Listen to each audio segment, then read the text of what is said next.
Bonjour, on est les Paquettes, donc Dominique et Nadine, avec notre bus, le Free Dom.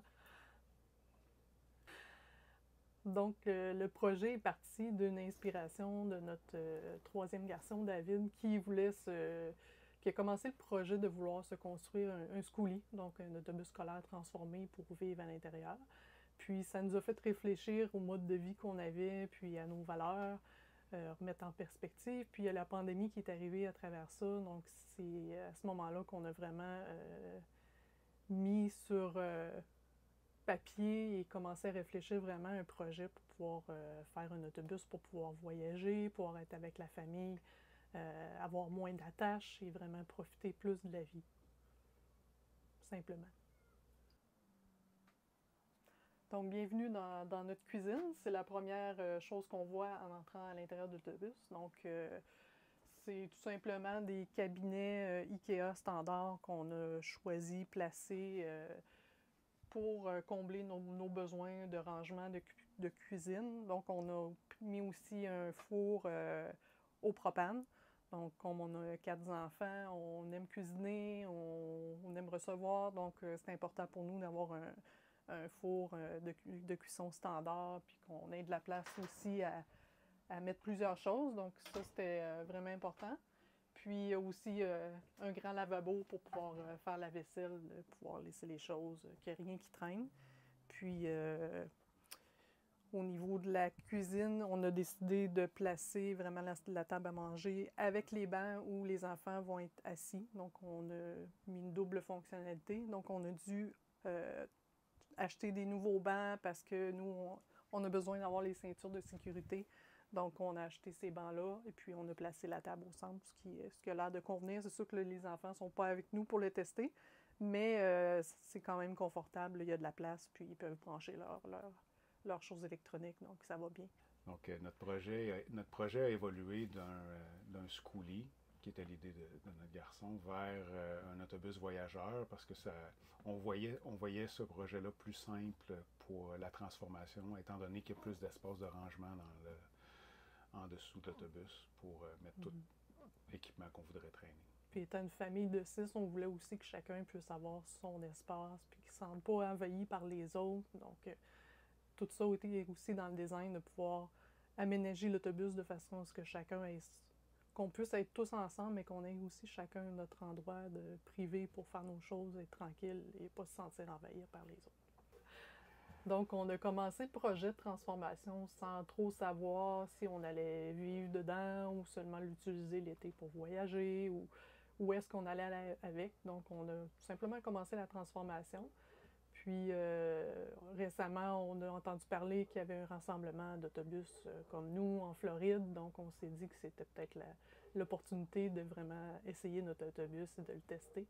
Donc, on a vraiment terminé la veille de notre départ. Il reste plein de choses à faire, mais on a vraiment décidé de faire le saut puis de descendre de Montréal vers la Floride avec l'autobus. Et j'ai été enchantée par le trajet, tout s'est bien passé. C'est sûr qu'il y a des petites craintes qu'on a parce qu'on n'est pas habitué d'avoir un aussi gros véhicule, mais tout s'est super bien passé, puis ça nous donne vraiment la piqûre.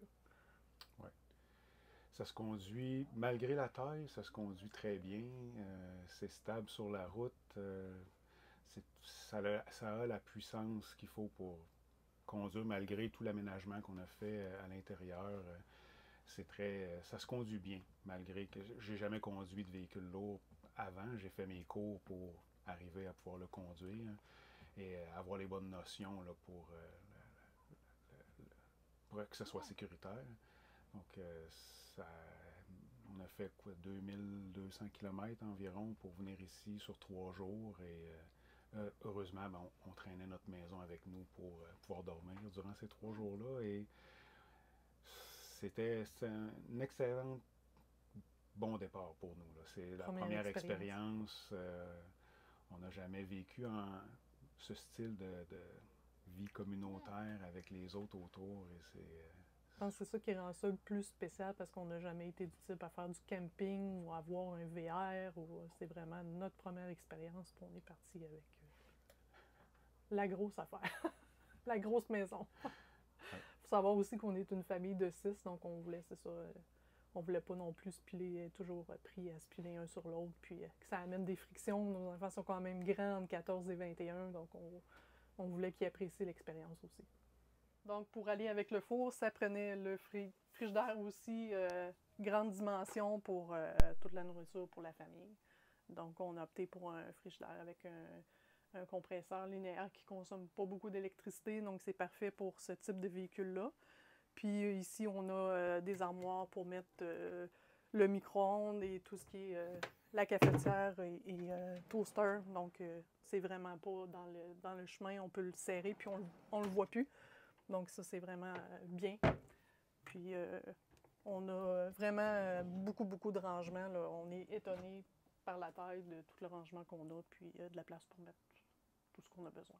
Donc, ce qui nous reste à terminer ici, c'est un petit peu l'éclairage et les petits détails.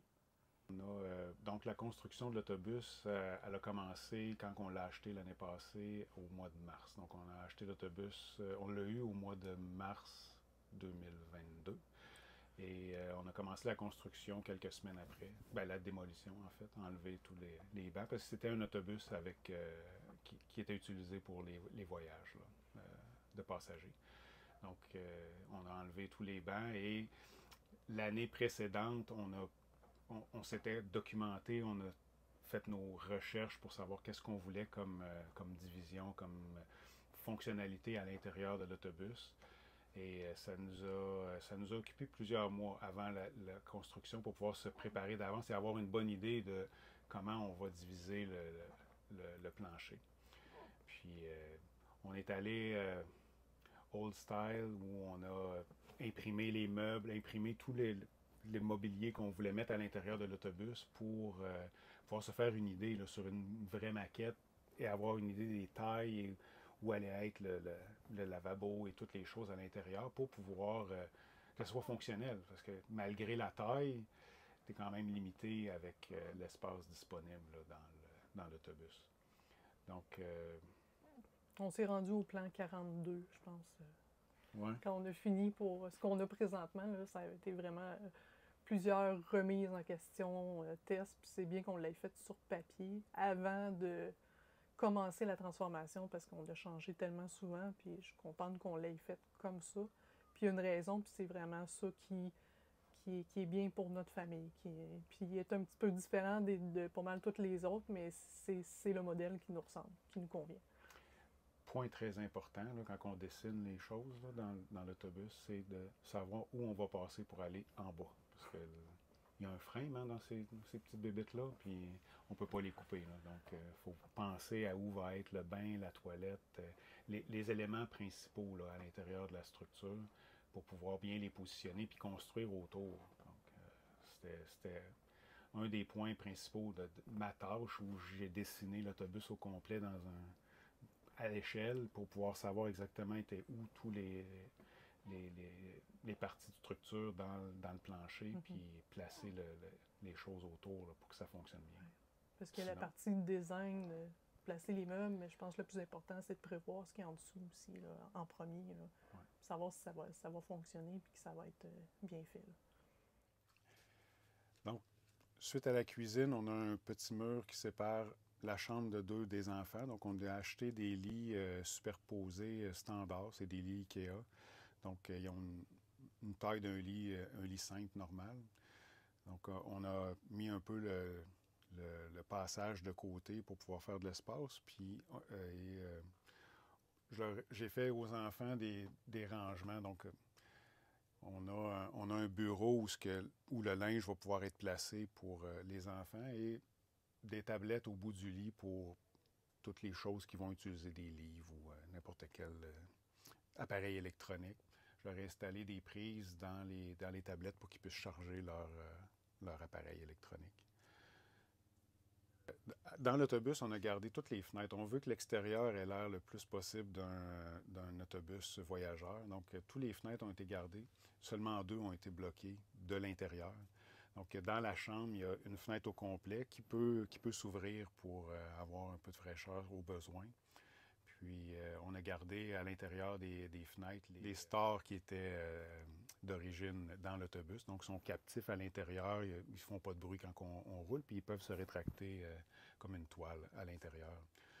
Donc, de ce côté-là, il y a les lits, de ce côté. Ouais. Puis de l'autre côté, bien, on a une commode où ils peuvent placer leur linge ou mettre les choses de la maison, là, les draps de rechange ou des choses comme ça.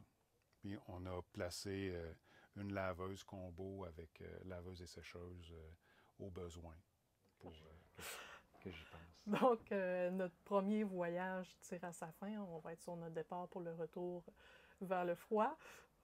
Donc, suite à ce premier essai-là, ben, on est à date très satisfait de ce qu'on a fait, de l'aménagement. C'est sûr qu'il y a plein de petites choses qu'on va améliorer, qu'on va changer, mais en général, il n'y a rien de majeur qui va être modifié. Donc, on va juste améliorer ce qu'on a déjà fait. Bien, l'autobus n'était pas complètement terminé. Il était utilisable. Tu sais, il reste quelques parties de finition à faire, mais le voyage nous a permis vraiment de voir qu'est-ce qu'on peut ajouter et aussi penser à l'avant. On a surtout mis notre attention à l'arrière et tout ce qui était partie où on vit, avec les salles de bain et le lit. Mais on n'a fait aucun travail sur l'avant, fait qu'on va... c'est une partie qu'on doit travailler. Importante, on passe beaucoup de temps en avant à conduire, surtout quand on descend en Floride. Donc, c'est penser à une place pour tenir le GPS, avoir de la radio, de la musique quand on voyage. Présentement, on utilise un speaker Bluetooth, mais avec les bruits de la route et du vent, on n'entend pas très bien. Une place pour mettre les manteaux, les souliers, les collations, donc plein de petits détails qu'on va améliorer. Là. Mais il n'y a pas de changement majeur à ce qu'on a fait. On y a tellement pensé d'avance et longtemps et refait plein de plans un à la suite de l'autre qu'on est très satisfait du rendu là, présentement. Après avoir fait notre premier voyage, nous avons essayé notre laveuse pour la première fois. Puis j'ai pris des mesures. Étant donné que j'aime les statistiques, j'aime connaître la consommation des choses. Donc, on a parti un lavage avec la machine. Pour l'électricité, il n'y a pas de problème. On a un bon système solaire et l'électricité. Si on fait le lavage dans le jour, il n'y a pas de problème. Mais côté consommation d'eau, c'est difficile de connaître la consommation de ces appareils-là. Parce que dans une maison, c'est pas publicisé la consommation d'eau, puis c'est pas écrit nulle part. J'avais regardé le livre d'instructions, puis il n'en parle pas. Donc, quand on l'a essayé, j'ai pris les mesures. Puis, ça a consommé 19 gallons d'eau pour une brassée. Puis, si on regarde la taille de la cuve, là, c'est pas très grand. Là. Donc, on peut pas laver beaucoup de linge. Donc, pour une famille, il faudrait se poser la question si c'est rentable d'utiliser ça. À moins d'être connecté sur un service d'eau, là, la quantité d'eau consommée est moins importante, mais si on est en mode autonome, ça consomme beaucoup d'eau. Ça en consomme en lavant et en séchant. Puis je m'interroge sur la quantité d'eau que ça consomme en séchant, là, qui est quand même considérable, là, pour refroidir le système à l'intérieur pour que la condensation fonctionne. Parce que c'est une sécheuse par condensation.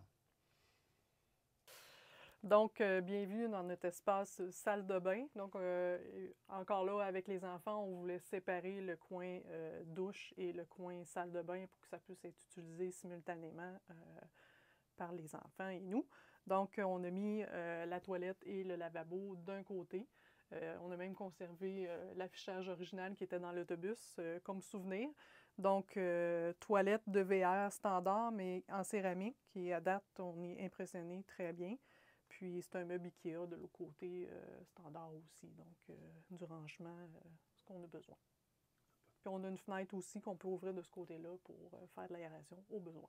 De l'autre côté du corridor de la salle de bain, on a le bain. Donc, c'est un petit peu hors commun d'avoir un bain dans un autobus.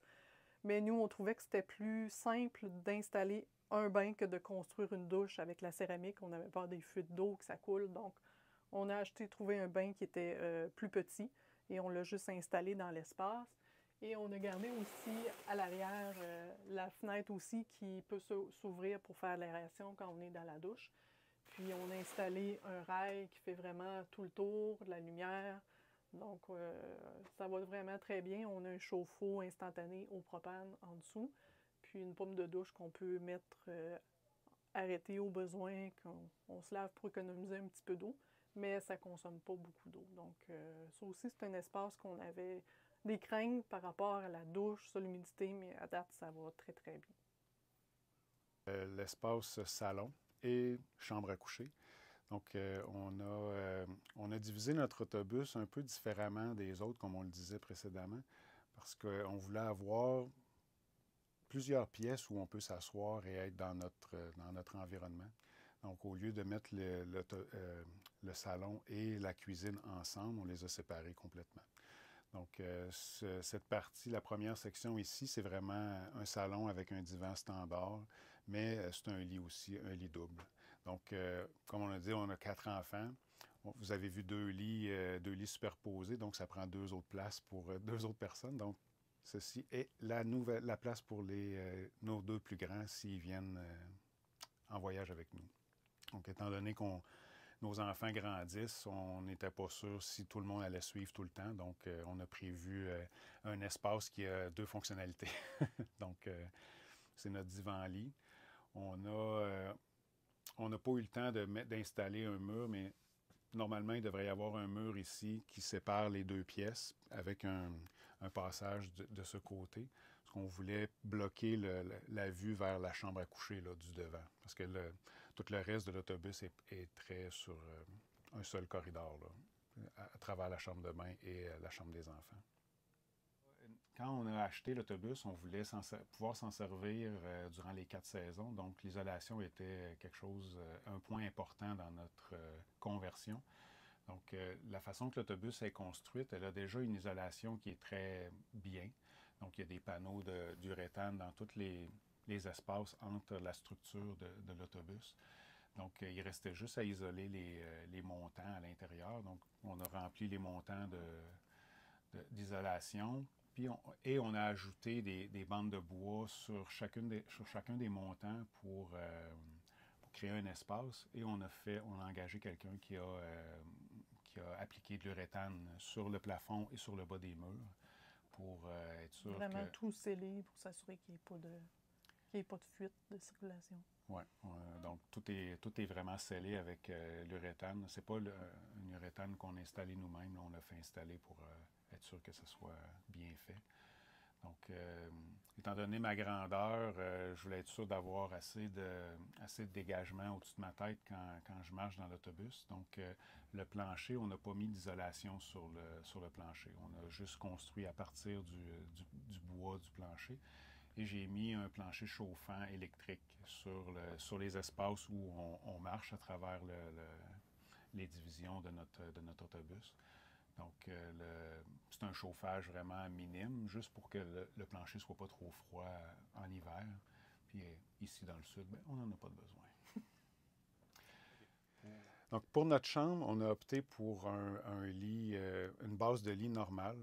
J'ai eu simplement à la modifier un peu pour la surélever parce qu'à l'arrière de l'autobus, il y a notre moteur, puis il y a une grosse boîte en métal à l'arrière qu'on pouvait pas enlever. Donc, j'ai soulevé le lit. Il a l'air un peu haut, mais j'ai fait une petite boîte là, pour pouvoir monter sur le côté de mon épouse parce que c'est quand même assez haut. Mais physiquement, on n'avait pas le choix parce que je voulais mettre le lit le plus loin possible à l'arrière. Donc, c'est vraiment le maximum. À l'arrière de ça, c'est l'extérieur de l'autobus. Donc, j'ai pris tout l'espace. Puis, sous l'autobus, sous le lit, il y a une trappe d'accès au moteur qu'il fallait laisser accessible. Donc, quand on enlève le matelas, on peut accéder à l'intérieur. Puis, pour le moment, bien, ça pourrait être une place pour mettre des choses. Pas très accessible, mais tout espace est utile à l'intérieur. Puis, complètement à l'arrière, chaque côté, l'arrière de l'autobus n'est pas très pratique pour faire des cabinets. Il faut travailler avec la forme courbée du toit et à l'arrière aussi, c'est courbé dans l'autre direction. Donc, j'ai juste décidé de fermer les coins et mettre des portes IKEA. Mais à l'arrière, c'est des cabinets qui ont été faits manuellement pour installer le lit, l'air climatisé et que tout soit uniforme à l'arrière. Donc, ça me donne un peu de rangement de chaque côté. C'est pas très large, mais tout l'espace est utilisé. Donc, comme vous avez pu voir, dans la chambre, il n'y a pas d'espace pour ranger du linge et tous les trucs de chambre. Donc, dans la base de lit, il y a des tiroirs tout le tour. C'est tous des modules avec des tiroirs, des petites bandes en cuir pour la décoration. Donc, il y en a aussi 4 sur chaque côté, puis 4 à l'avant. Donc, ça nous permet de mettre notre linge et dormir dessus. Fait que ça fait des tiroirs qu'il faut bloquer quand on roule. T'sais. On a, quand c'est le temps de partir, il y a plein de choses qu'il faut penser, donc dont les tiroirs qu'il ne faut pas qu'ils rouvrent quand on se promène. Donc, on a un système tout le tour là, pour bloquer les tiroirs et permettre de pouvoir voyager sans problème. Dans l'autobus, comme je disais tantôt, on a gardé tous les fenêtres, donc ça fait beaucoup d'ouverture pour avoir de la chaleur. Donc les vitres sont teintées, c'est des vitres double épaisseur isolées, donc ça laisse passer moins de chaleur. On a les toiles qui aident à diminuer la quantité de soleil. Mais il fait chaud quand même à l'intérieur. Donc, on a installé 2 aires climatisées. Donc, on en a une dans notre chambre. C'est 2 unités complètement indépendantes. Donc, on en a une en arrière et une à l'avant. Puis, ça aide à garder l'autobus au frais. C'est des unités très efficaces qui fonctionnent sur le système solaire. Puis, durant le jour, ils ne coûtent rien. Puis, durant la nuit, bien, ça consomme pas tellement d'électricité. C'est surprenant. Ça consomme un petit peu plus efficace sur le chauffage que sur la climatisation. Donc, ils servent aussi à réchauffer l'autobus pendant les nuits froides, quand on en a besoin. Donc, les thermopompes peuvent chauffer, mais ils ont une limite. Puis, ça chauffe le haut, surtout. Donc, on va ajouter, c'est un des points qu'on a réalisé en s'en venant. On a couché 2 nuits au froid, puis les airs climatisés fournissent assez de chaleur pour réchauffer l'habitacle, mais ils consomment quand même beaucoup d'électricité en mode chauffage. Donc, on va ajouter 2 systèmes diesel dans les baies en bas et permettre de chauffer l'habitacle à moindre coût, là, électrique surtout. On a aussi mis tout le tour des rideaux qui sont obscurcissants, qui aident à empêcher la chaleur ou le froid d'être transféré de l'intérieur vers l'extérieur. Donc, ça, c'est quand même assez efficace aussi. Oui, vas-y. Donc, une autre fonctionnalité aussi de l'espace ici, à part être pour faire dormir nos plus vieux, donc c'est aussi un salon, c'est aussi un espace de travail. Donc, on peut travailler à distance, on a chacun notre espace, on peut se brancher. Peut-être qu'éventuellement, si on est sur la route plus à temps plein, on va s'aménager un bureau. Mais pour l'instant, c'est quand même confortable de pouvoir travailler ici dans l'espace salon. Ce qu'on veut, un des buts avec notre conversion, c'est de pouvoir, étant donné qu'on n'est pas à la retraite encore, le but, c'est de pouvoir faire des voyages plus longs.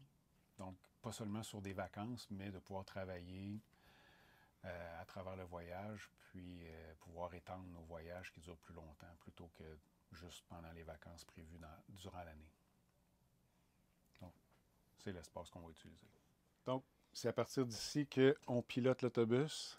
C'est assez un gros véhicule, je dois avouer, et c'est assez impressionnant à conduire. Malgré le cours que j'ai fait, malgré le peu d'expérience que j'ai accumulé en me promenant autour de la maison, parce qu'il faut les faire rouler pendant la conversion, c'est important. De faire une longue route de même, c'est impressionnant. Je trouve c'est impressionnant comment ça se conduit bien, comment ça suit bien sur la route. L'autobus est en bonne forme mécaniquement. Donc, notre moteur, c'est un Caterpillar C13 qui est 12,7 litres, je crois, de volume, qui est puissant, qui est très puissant pour l'autobus. Donc, ça rend les accélérations assez faciles. Quand on conduit, on ne l'entend presque pas. Il est tellement loin en arrière et l'isolation de l'autobus fait qu'on n'entend presque rien. Quand on conduit, c'est facile de parler avec mon épouse. Donc, nous avons fait 2200 km comme premier voyage, qui est assez considérable et ça s'est très bien passé. Il n'y a pas eu de bris mécanique. J'ai fait beaucoup de vérifications avant de partir, donc j'étais pas mal confiant que de côté mécanique était bien. Donc, on est à l'extérieur de l'autobus. Donc, la raison particulière pourquoi on a pris un autobus voyageur plutôt qu'un schoolie, c'est vraiment pour l'espace de rangement sous l'autobus. Donc, on a 3 différents baies pour mettre notre équipement. J'en utilise une pour tout ce qui est plomberie, électricité, et les 2 autres sont vraiment juste pour du rangement. Donc, c'est notre premier voyage qu'on fait, donc les baies ne sont pas utilisées encore à leur capacité. Donc, vous pouvez voir la quantité d'espace qu'il y a à l'intérieur. Ça a plus de 36 pouces de haut chacune des baies. Donc, tout l'équipement que j'ai utilisé pour construire l'autobus est de ce côté-là. Prend à peine la moitié d'une baie de l'autre côté, à part les outils à bois que les autres, je n'ai pas pu amener. Mais tout ce qui est outils mécaniques et des petits outils électriques, j'ai 4 bacs de l'autre côté avec des coffres.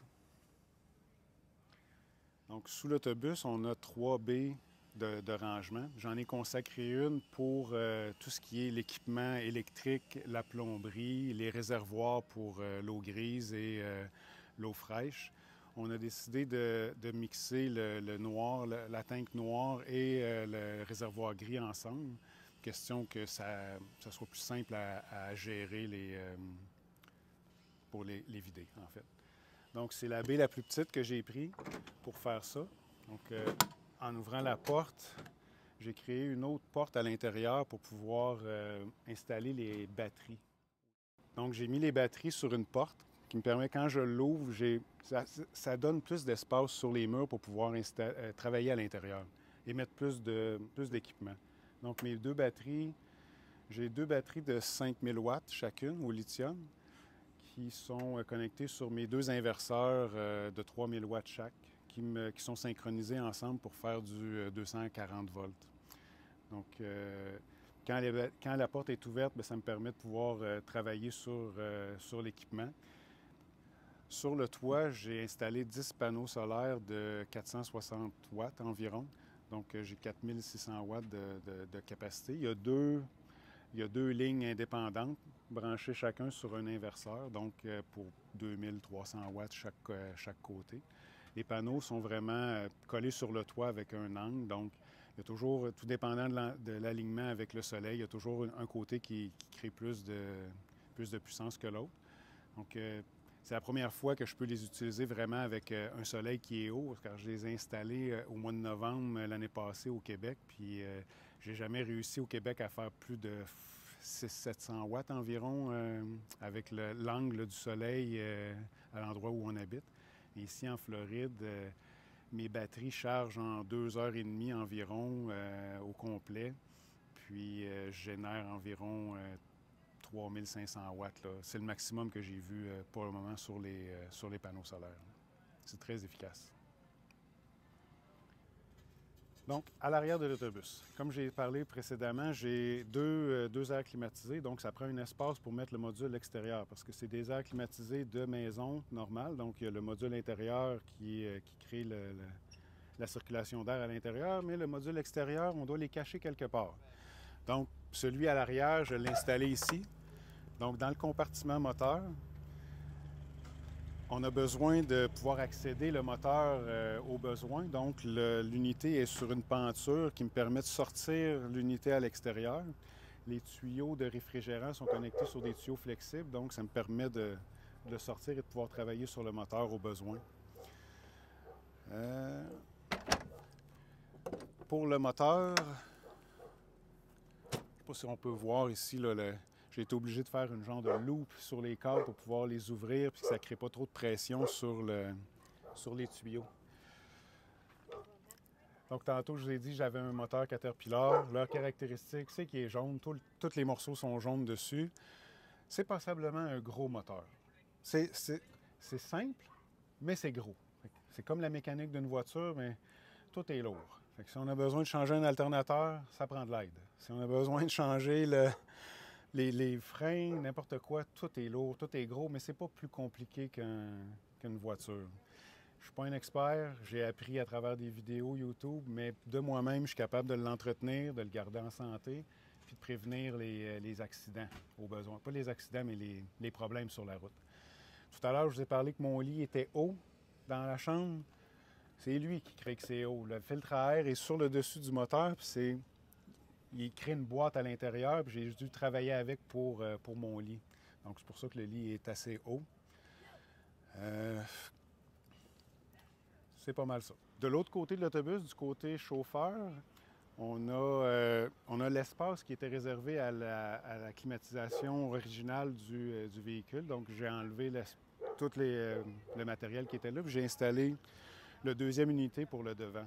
Donc, j'ai utilisé à l'intérieur de l'autobus, il y a des docks d'air à l'intérieur. Donc, j'ai utilisé le dock comme passage pour amener le tuyau à l'avant et d'autres fils électriques aussi.